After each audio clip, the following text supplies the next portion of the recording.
आखिर उनके साथ क्या हुआ उस रात को या उस सुबह को। कई लोग उनकी इस मृत्यु को आत्महत्या मान ही नहीं रहे। तो कहीं ना कहीं आपको लगता है कि इसमें सीबीआई जांच की ज़रूरी है। आप एक बहुत बड़ा आंदोलन करेंगे इनको न्याय दिलाने के लिए, क्या वो किस प्रकार का आंदोलन होगा? सरकार, बिहार सरकार जो अब जो उस पर काम कर रही है इतनी तेज़ी से, इतने प्रेशर के बाद, तो आपको क्या लगता है कि ये उस दबाव की वजह से कर रही है? नमस्कार दोस्तों, मैं हूं गोरखनाथ और आज हमारे साथ हैं राष्ट्रवादी जनलोक पार्टी के राष्ट्रीय संयोजक श्री शेर सिंह राणा जी। राणा जी, आपका हार्दिक स्वागत है नेटवर्क न्यूज़ के इस प्रोग्राम में। हम जैसा कि हम सभी जानते हैं कि आज सुशांत सिंह राजपूत एक ऐसा मुद्दा बन गया है हम भारत के लिए या पूरे विश्व के लिए, जो मतलब उनके फ़ैन मतलब आज भी जानना चाहते हैं कि आखिर उनके साथ क्या हुआ उस रात को या उस सुबह को। कई लोग उनकी इस मृत्यु को आत्महत्या मान ही नहीं रहे। उनका कहना है कि उनकी हत्या हुई है। इसी बारे में, इसी संदर्भ में हम शेर सिंह राणा जी से कुछ प्रश्न आज पूछेंगे। शेर सिंह राणा जी, सबसे पहले हम आपसे ये जानना चाहेंगे कि आप सुशांत सिंह राजपूत की मौत को किस रूप में देखते हैं, आत्महत्या या फिर हत्या?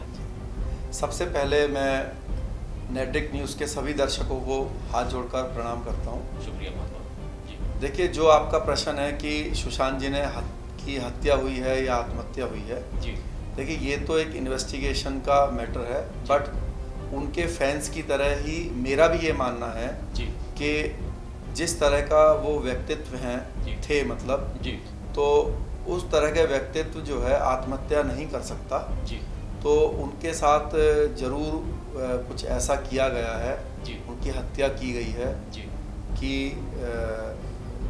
वो आत्महत्या की तरह लगे। जी और क्योंकि मुंबई के लोग जो है स्क्रिप्ट लिखने में नंबर 1 है जी, तो शायद इस हत्या की स्क्रिप्ट भी जो है उन्होंने आत्महत्या के रूप में जी दर्शाने की कोशिश की गई है। मतलब आपका कहना ये कहीं ना कहीं ये दिखाया गया है कि इस हत्या का जो रूप है आत्महत्या लगे, कहीं ना कहीं ऐसा दिखाया गया है। देखिए, ऐसा मतलब उनके जो जीवन का जो दिनचर्या थी पहले जी, की जी, जी। उसको देखकर ऐसा महसूस होता है। जी मैं राष्ट्रवादी जनलोक पार्टी की ओर से जी हम काफ़ी सारे लोग जो है जी 20 जुलाई को लास्ट जी। मंथ जो है 20 तारीख को जी मैं उनके फादर साहब के पास जो है राजीव नगर में जो पटना में उनका निवास है वहाँ पर जी, गया था जी। श्रद्धा सुमन अर्पित करने के लिए। तब उनके फादर साहब से इस बारे में हमारी काफ़ी चर्चा हुई थी। जी तो उनके फादर साहब की भी यही इच्छा थी, ये मानना था कि उनकी शायद हत्या की गई है और जी। इसकी सीबीआई की जांच होनी चाहिए। जी तो हमने उनसे वादा किया था जी। तब तक, क्योंकि उनकी 13वीं नहीं हुई थी, तो उनके फादर साहब ने मुझसे कहा था कि शेर सिंह आप जो है जी। 13वीं के बाद जो है हम आपके साथ मिलकर इस पर जो है काम करेंगे। क्योंकि हमने उनको, मैं बता दूं, सबसे पहली देश में कोई राजनीतिक पार्टी है तो राष्ट्रवादी जनलोक पार्टी है जी जिसने सीबीआई जांच के लिए जो है इंक्वायरी के लिए जी आवाज़ उठाई थी। जी। हमारे जाने के बाद जो है जी जो बिहार से संबंधित राजनीतिक दल हैं जी तो वो भी वहाँ पर गए, उनके लीडर्स भी वहाँ पर गए जी और उन्होंने भी सीबीआई जांच की, लगातार इंक्वायरी की जांच की जो जी। है डिमांड करी। तो कहीं ना कहीं आपको लगता है कि इसमें सीबीआई जांच की ज़रूरी है? अगर लगता है तो क्यों? क्या मुंबई पुलिस अपना काम सही ढंग से नहीं कर रही है? देखिए, क्या है कि इसकी जो सबसे बड़ा जो उदाहरण है, जो सीबीआई जांच होनी चाहिए, जी क्या है कि गलत और सही पर तो हम बाद में जाएंगे।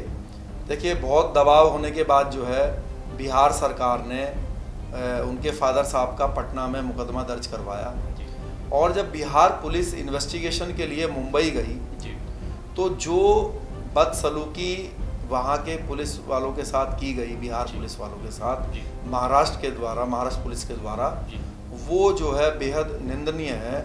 और उससे ऐसा आभास होता है कि शायद कोई पीछे जो है ऐसी ताकतें हैं जो इस मुद्दे को जो है भटकाना चाहती है, दबाना चाहती है। ताकत से आपका क्या मतलब है? क्या महाराष्ट्र सरकार सीधे सीधे इसके पीछे है? महाराष्ट्र सरकार का हाथ है? क्योंकि मुंबई पुलिस के ऊपर सवाल खड़ा करना आज तक का रिकॉर्ड है। कभी भी मुंबई पुलिस ने बड़े से बड़े केस सॉल्व किए हैं, लेकिन सुशांत सिंह के मामले में आखिर वो क्यों फेल रही है? क्यों उसने कहीं ना कहीं सबूत जुटाने का काम किया? क्या आपको लगता है कि इसके पीछे महाराष्ट्र सरकार का हाथ है? कि इसमें महाराष्ट्र सरकार का कोई हाथ है, ये तो मैं बिना किसी ठोस सबूत के बोलना मेरे लिए ठीक नहीं रहेगा। लेकिन इसमें भी कोई दो राय नहीं है कि भाई सुशांत भी एक स्टार थे, वर्ल्ड वाइड उनके जो है फैंस मौजूद हैं आज भी।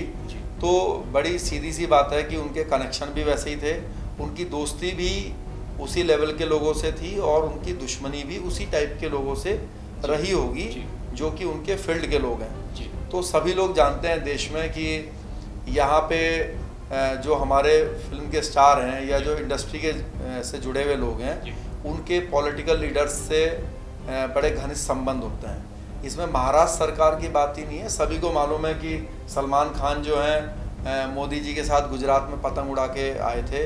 अक्षय कुमार जी जो है मोदी जी का इंटरव्यू ले चुके हैं। आज तक मोदी जी का इंटरव्यू किसी भी देश के पत्रकार ने नहीं लिया, अक्षय कुमार जी ने लिया है। तो सबको पता है कि मतलब टॉप मोस्ट लीडर्स से जो है फिल्म इंडस्ट्री के लोग जो है उनकी दोस्ती है, उनका वास्ता है। तो अगर महाराष्ट्र सरकार के भी मतलब वो नज़दीक हैं वहाँ जो मतलब जो एक्टर्स हैं या वो लोग जो कि इसमें जिनका नाम आ रहा है, तो ये कोई जो है मतलब आश्चर्यचकित करने वाली बात नहीं। 20 जून को जब आप उनके घर गए, आपने उनके पिताजी से जब माफ़ करिएगा जुलाई 20 जुलाई को जब आप उनके घर पर गए और आप उनके पिताजी से जाकर के आप मिले, तो आपने एक उनको अपनी पार्टी की तरफ से बोला है कि आप एक बहुत बड़ा आंदोलन करेंगे इनको न्याय दिलाने के लिए। क्या वो किस प्रकार का आंदोलन होगा?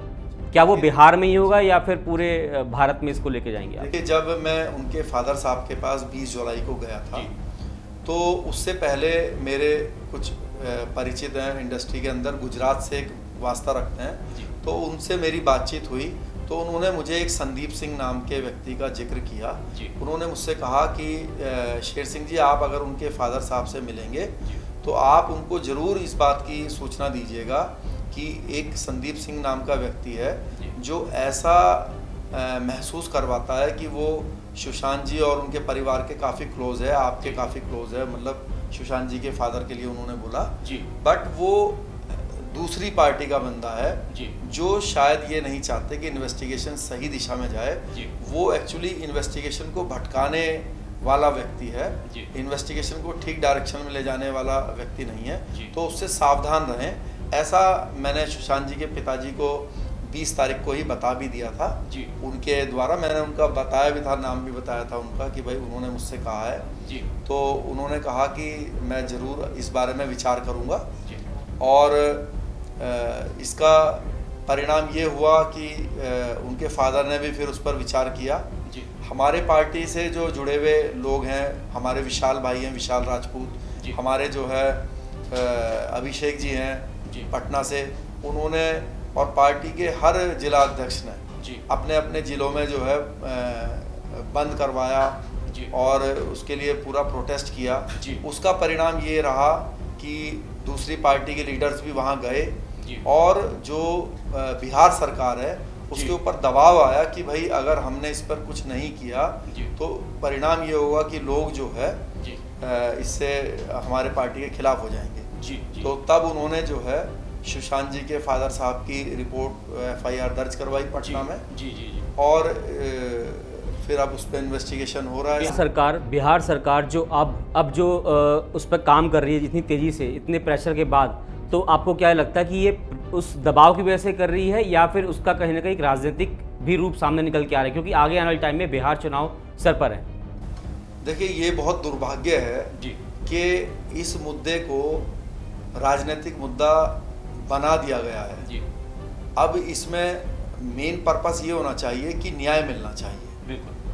किसी पार्टी को नीचे दिखाना, मतलब नीचे उसको बेवजह उसको नाम घसीट देना, वो भी कोई समझदारी नहीं होती है, क्योंकि उससे क्या होता है कि जांच प्रभावित होती है। सपोज कीजिए महाराष्ट्र सरकार या महाराष्ट्र जो पुलिस है वो अपनी इन्वेस्टिगेशन कर रही थी, जांच कर रही थी, जिस भी तरीके से कर रही थी। फिर बिहार पुलिस की उसमें एंट्री हुई, फिर अब CBI की भी उसमें एंट्री है। तो अब मेरा नज़रिया तो ये है कि CBI से जांच होनी चाहिए। आपको लगता है कि CBI की एंट्री के बाद, CBI के दखल के बाद सुशांत के परिवार को, उनके फैंस को क्या न्याय मिलेगा?